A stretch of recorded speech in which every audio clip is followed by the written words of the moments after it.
So last week, I talked about discerning as to how we're using our 12 powers. So our 12 powers, again, we have faith, strength, wisdom, love, power, imagination, understanding, will, order, zeal, elimination, and life. So what I talked about is whether we're using them in a worldly way or whether we're using them from our spiritual center.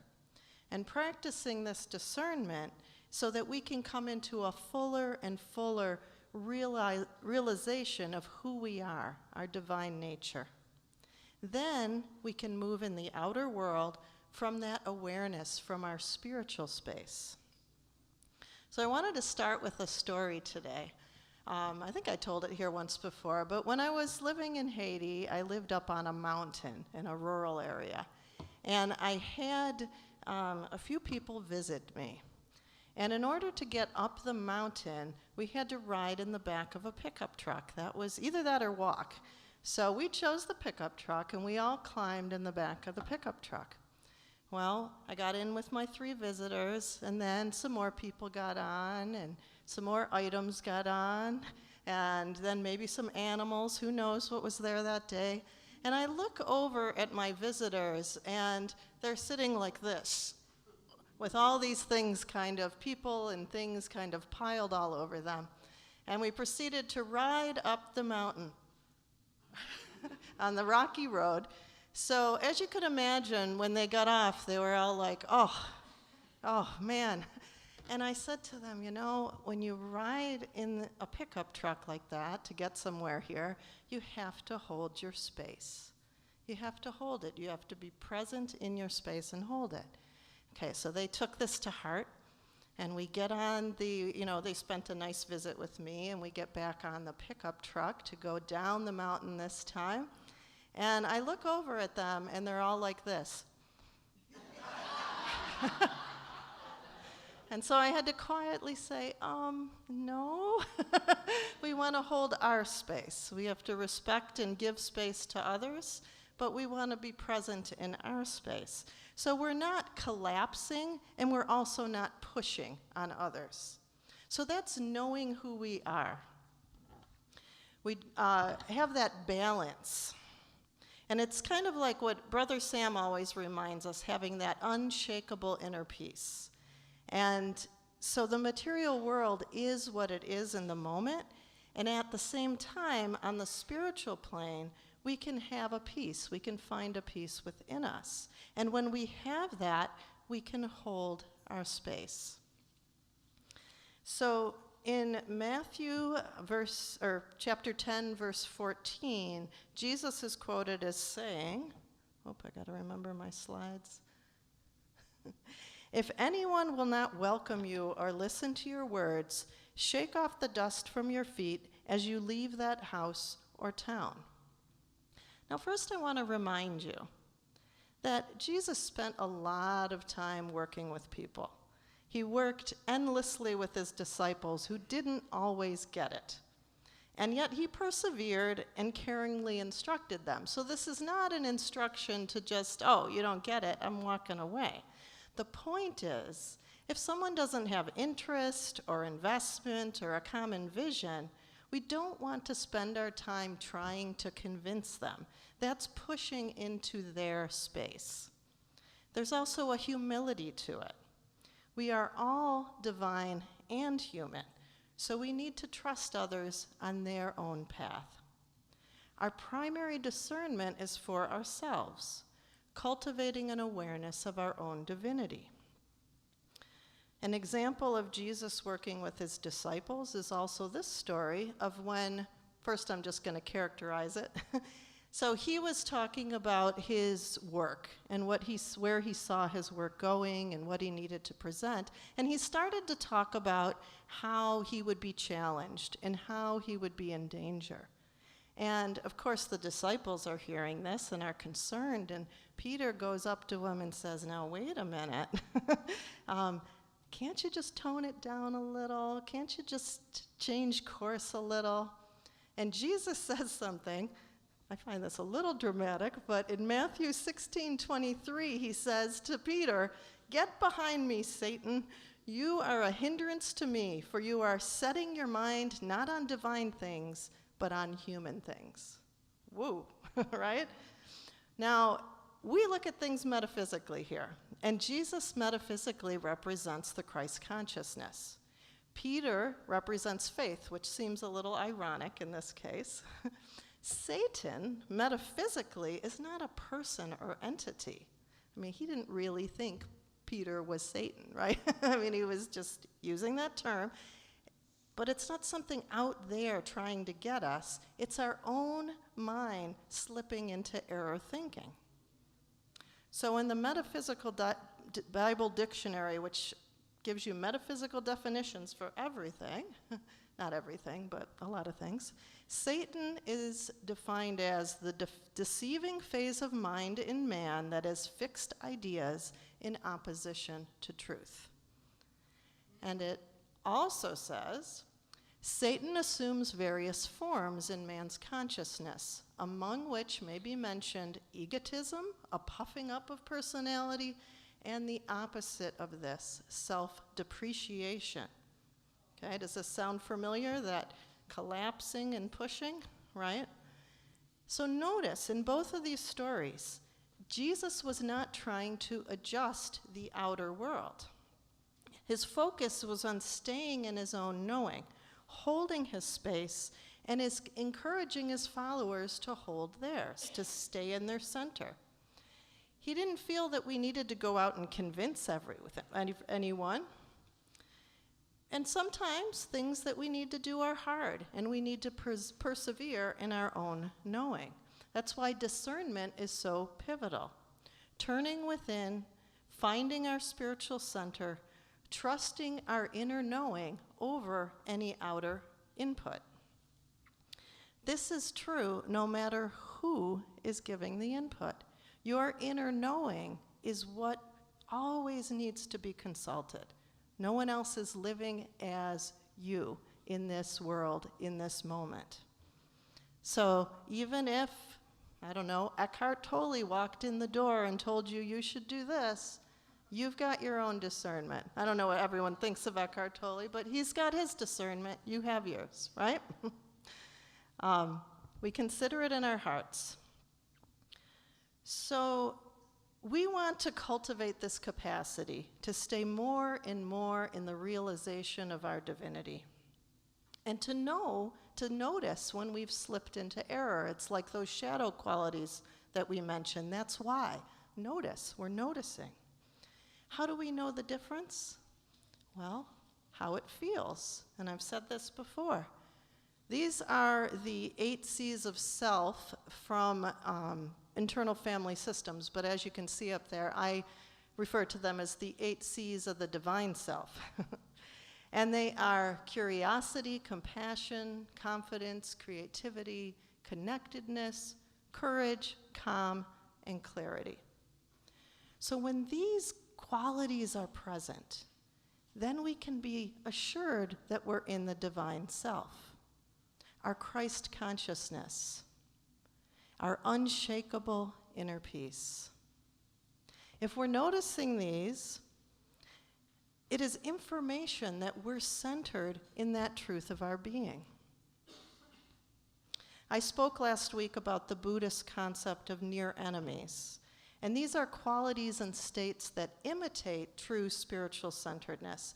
They're close, but they're not quite there.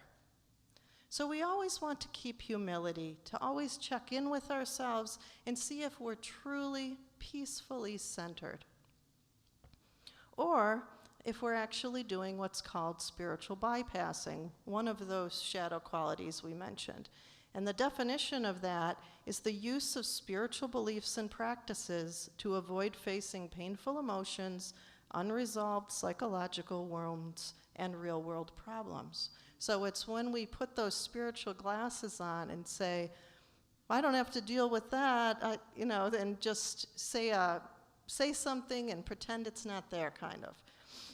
And so that isn't true spiritual centeredness, although it may look like it.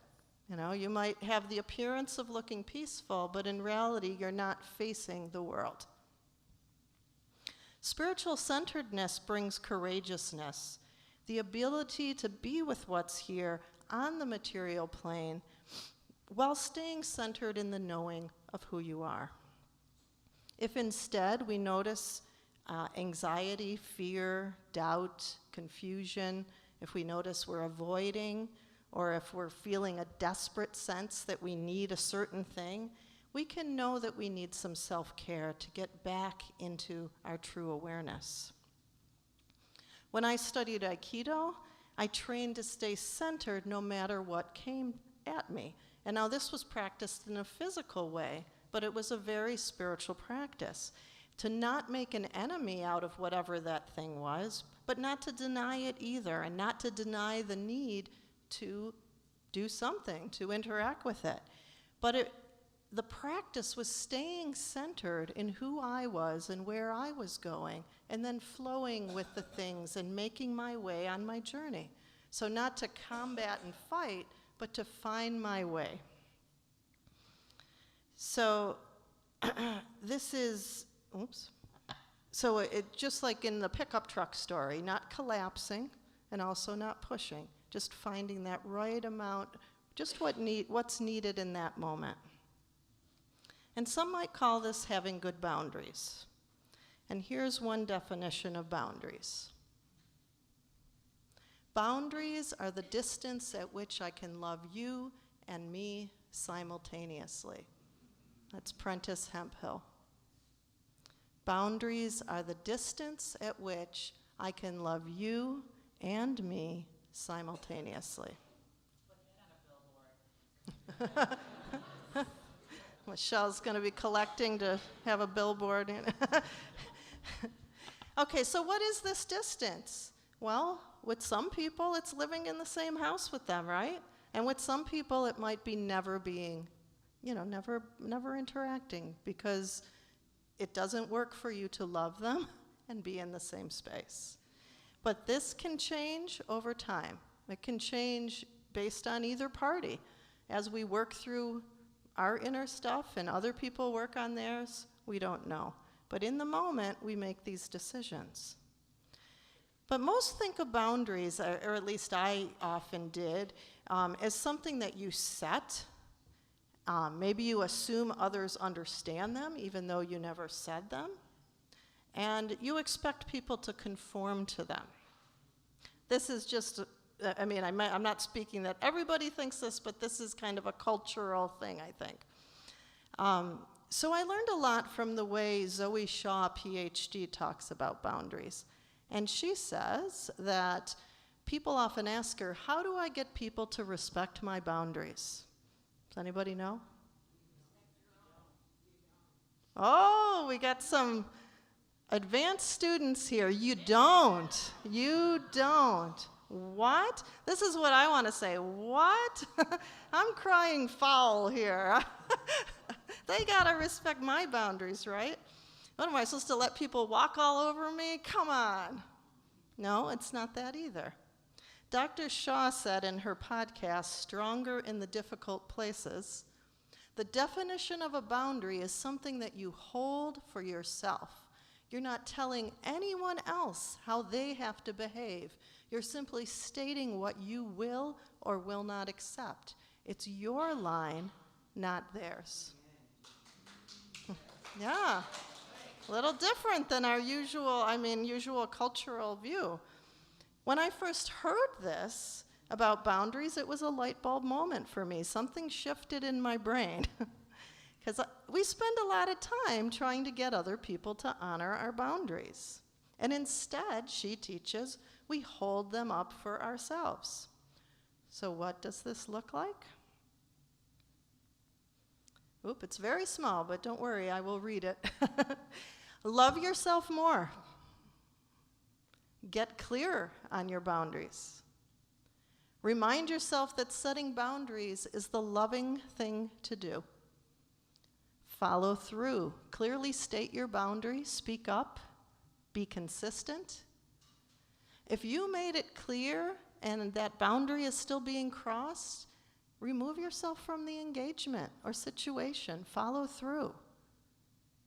And if it's a repeated happening over and over again, then it's time to discern what proximity you want this person to have in your life. And that can be a whole array of things. Doesn't mean you have to, never see them again, but in what settings, for how much time? It's a discernment.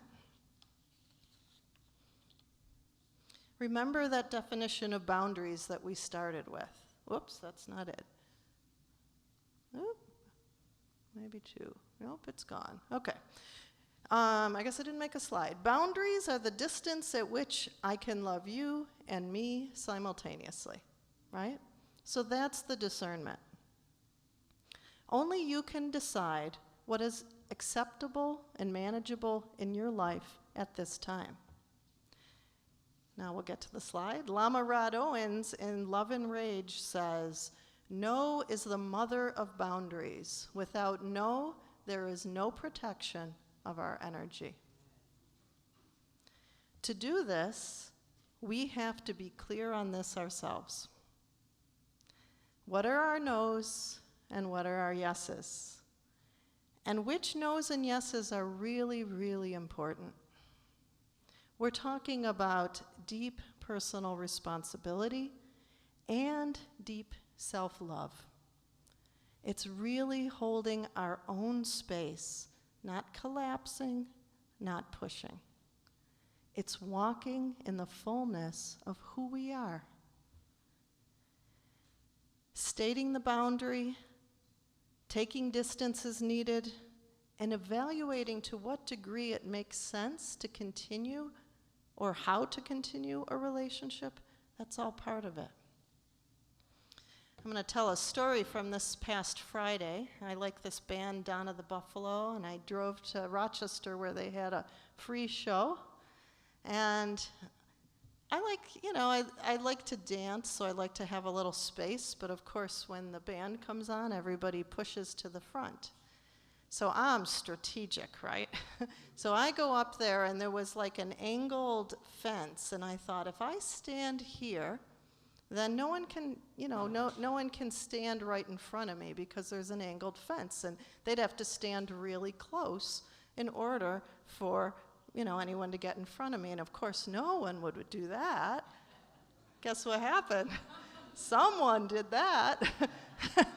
Someone taller than me came and stood right in front of me at a distance that I perceived was too close. Right before the music started. And then somewhere during that song, I think they turned around and kind of were like, "Is this okay?" And I was kind of like, "Can you move over a little?" And they did for a little while. And then everyone's just dancing and not paying attention. But in my mind, I had been wronged, right? Someone had crossed my boundary. So what do you do in that situation? You're motioning. That's what I thought. What am I going to do? Draw a chalk line on the ground. This is my space, right? No, it's like I stayed there for a while, and then after a while, I moved to a less crowded area. So I was protecting my boundary. I wanted room to dance, and I wanted, not to be able to see a little bit, all those things. So that's me protecting my boundary. And it freed me from standing there and being unhappy or judging or thinking how it could be different, right? Which is what our mind can do. What mine does anyway. So, now there have been times in my life and in relationships when I was expecting people to know what my boundaries were without speaking them. I thought they should know what I expected. Does anyone relate to that? Anyone? Oh, a little bit.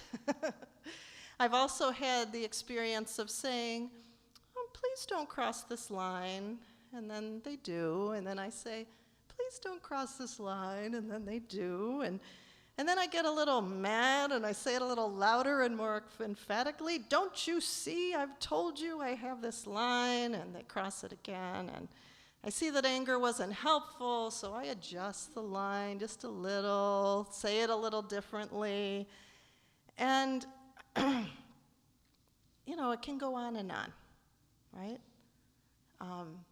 They're being themselves for whatever reason they are, and I'm continuing to not protect my boundary over time. You know, you get there. So it's not holding a boundary with clarity.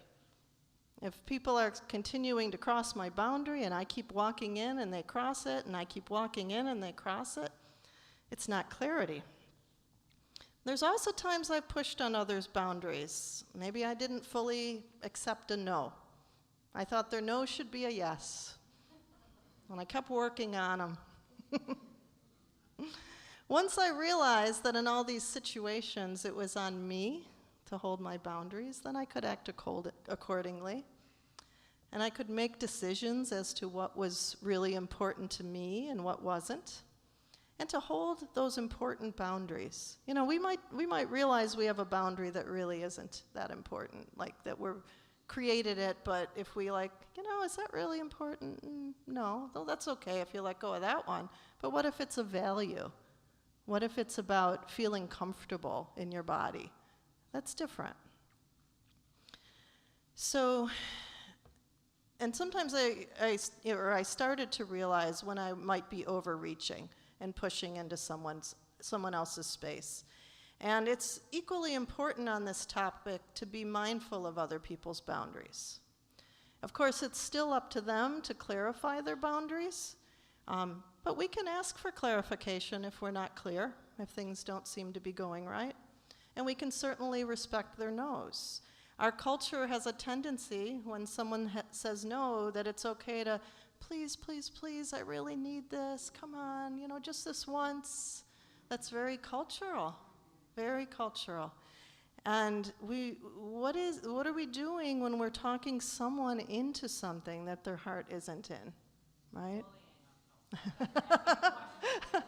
Michelle says bullying.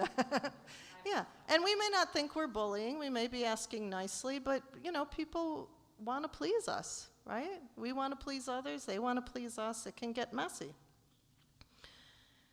So, as we start to take responsibility for our boundaries, it actually gets easier to honor others' boundaries as well. And we begin to pinpoint which boundaries are really meaningful and necessary to us, and then to follow through on keeping them for ourselves. On another note, going back to that near enemy concept, those things that seem like the real thing and they're not quite there, something that Dr. Shaw notes may look like a good boundary, but it isn't, is when somebody abruptly ends relationships the moment someone brushes up against their boundary. And she says this is really a way of avoiding having a good boundary, right? It's like, oh, I'm going to have to talk to them about it. Nope, instead I'm out of here, right? That's different. So having a solid boundary is up to us, and they're necessary to be in relationship and be authentic. I've certainly had the experience of not loving a situation, but choosing to stay in it. Maybe there's an adjustment. But it's not collapsing, and it's not trying to control the other. Middle ground. Holding our sacred space for ourselves. It's making clear decisions about how we're going to be in the world, and doing what is ours to do, no matter what others think. It's like Jesus rebuking Peter from trying to dissuade him from walking the path that he knew was his, despite the dangers. In the book Healing Resistance, A Radically Different Response to Harm, Kazu Haga, an activist, teacher of nonviolence and restorative practices, talks about how some nonviolent activists have chosen to accept a certain level of suffering or danger in their activism in order to advance a larger goal. So they're, in that case, choosing a boundary that accepts some discomfort. These activists stayed centered in their values and made the choice to walk into difficult confrontations. Martin Luther King Jr., whoop, that's my concert pick, sorry, woo! But back to Martin Luther King. He said, "We shall overcome because the arc of the moral universe is long, but it bends toward justice." He certainly chose to walk a difficult path. If he had waited for people to just suddenly respect his boundaries. So knowing our boundaries is knowing what we will and will not accept and to what end.